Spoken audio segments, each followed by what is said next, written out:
I'm Dr. John Cole. I'm from Atlanta, Georgia. I've been practicing hair restoration surgery for 27 or 28 years. Some might consider me an authority. I've certainly been at it a long time. I'm very inquisitive, so I try to develop new procedures and new technologies, and I try to go with trends that are going to benefit patients, that are going to make lives better. This conference has been outstanding for a variety of reasons. First of all, you must understand where FUE Europe started, 7 or 8 years ago, with 8 physicians who attended. And it's grown to an attendance of 130 or more this meeting. So it's a huge buildup. And this meeting also is focused on FUE, which is unlike so many other meetings that talk a little bit about this, a little bit about that. It's a potpourri of different ideas. So there's really no depth or breadth of knowledge. This meeting also is important for European surgeons because FUE Europe is a European physician society. So what we're trying to do here is give Europeans an opportunity to go, learn, and share knowledge. And we must always remember that follicular unit extraction had its birth in Australia. It was spread around the world by me. But it was Europe that embraced FUE first. And Europe was the place where the most young physicians came on board, and they didn't want to do strips. They wanted to do follicular unit extraction. So Europe and Asia were the 2 places that helped guide us into the future for follicular unit extraction. If we had to wait on America to catch up, or Canada for that matter, we'd still be in our infancy. We'd be in the dark ages. So Europe is a very important place to have a meeting like this.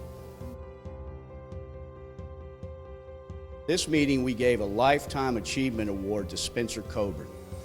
Now, why Spencer Coburn? He's not a physician.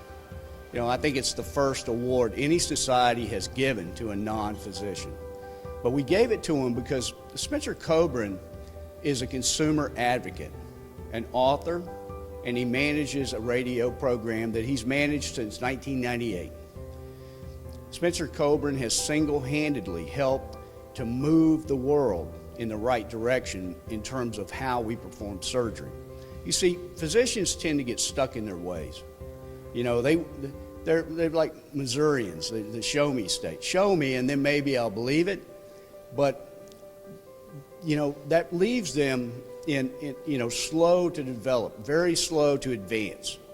And so Spencer Coburn showed that a handful of physicians had much better results, much happier patients, much more aesthetic results. This is the most important thing. No longer did we have plugs and mini grafts, no longer were we harvesting grafts and dissecting them without microscopes. He helped to lead physicians in the right way. And how did he do it?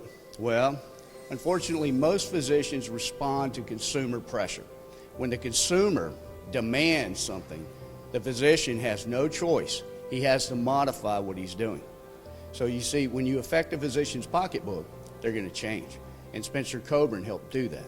Now, the other important thing about Spencer is he helped to bring follicular unit extraction to America and to the rest of the world.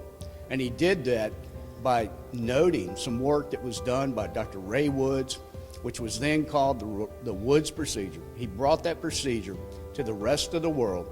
He marketed it, and he encouraged us to learn it. Now, it wasn't easy because Dr. Woods wouldn't share anything. But we knew that he had good results. We knew that patients did not want to strip, and so we knew we had to figure a way to do it.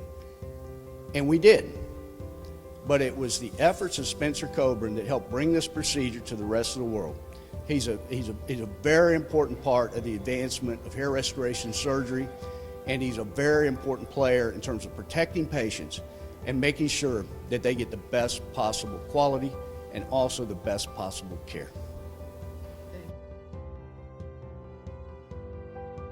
People might ask me about what is the next big thing in hair restoration surgery.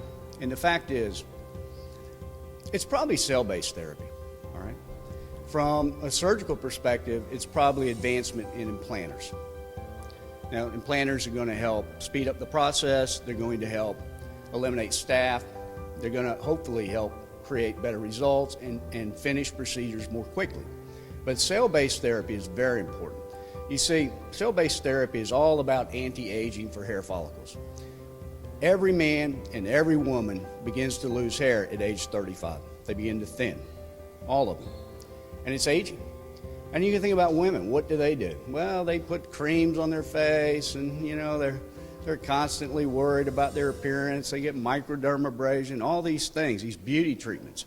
But sometimes they neglect their décolletage, and that ages faster than their face.